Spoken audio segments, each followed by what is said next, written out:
ভয়াবহ আগুনে পুড়ে ছাই প্রায় ১৫০০ বাড়িঘর। নিমিষেই ধ্বংসস্তূপ রাজধানী ঢাকার কড়াইল বস্তি। প্রায় ১৬ ঘন্টা ধরে চলা এই আগুনে অক্ষত অবস্থায় দাঁড়িয়ে রয়েছে একটি মাদ্রাসা। অক্ষত রয়েছে মাদ্রাসার ভিতরে থাকা কুরআন শরীফ সহ সকল আসবাবপত্র।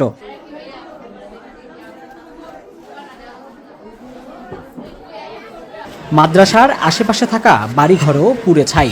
তবে আগুনের লেলিহান শিখা স্পর্শ করেনি এই কুরআন শিক্ষা কেন্দ্রকে। আগুনটা লাগছে কালকে প্রায় 4:50-এ। 4:50 আগুন লাগছে। কিছুক্ষণ পরে আমি প্রায় 5:18-তে ফায়ার সার্ভিস কল করছিলাম আমি। তো আগুনটা লাগছিল ওইদিকে আমার মাদ্রাসার এক স্টুডেন্টের বাড়ির সামনে থেকে।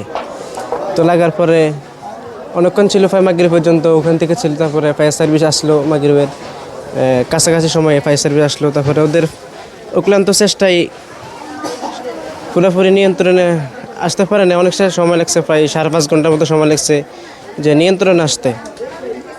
তো আল্লাহ তাআলা অশেষ রহমানি যে মাদ্রাসায় কোনে পর্যন্ত আছে, তবে মাদ্রাসায় লাগে নাই।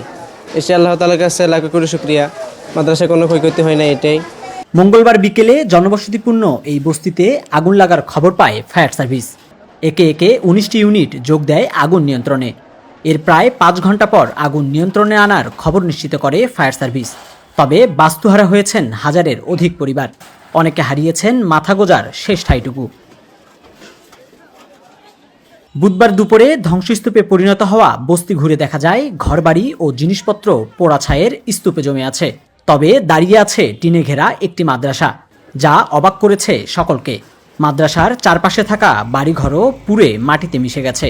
তবে অক্ষত রয়ে গেছে এই কুরআন শিক্ষা কেন্দ্রটি।